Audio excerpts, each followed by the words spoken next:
ఒక్కసారి కాలితే ఏం చేయాలి?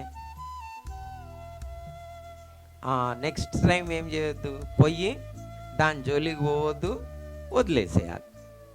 ఈ ఒక్కసారి కోపం వచ్చింది, 2 సార్లు కోపం వచ్చింది, ఇంట్లో సమాధానం పోయింది, అబ్బా వద్దు నేను నెమ్మదిగా ఉంటా ఈసారి అనుకున్నవాడు మళ్ళీ కోపపడవచ్చా? ఏమొస్తుంది? సేమ్ అవుతుంది. సో అలా చేసేవారిని ఏమంటారు?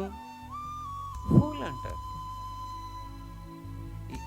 ఈ మాటని మీరు జ్ఞాపకం పెట్టుకోవాలి. ఏదైనా తప్పిదం పదే పదే చేస్తుండ్రు అనుకోండి, కుక్కది బొమ్మ పెట్టుకోవాలి.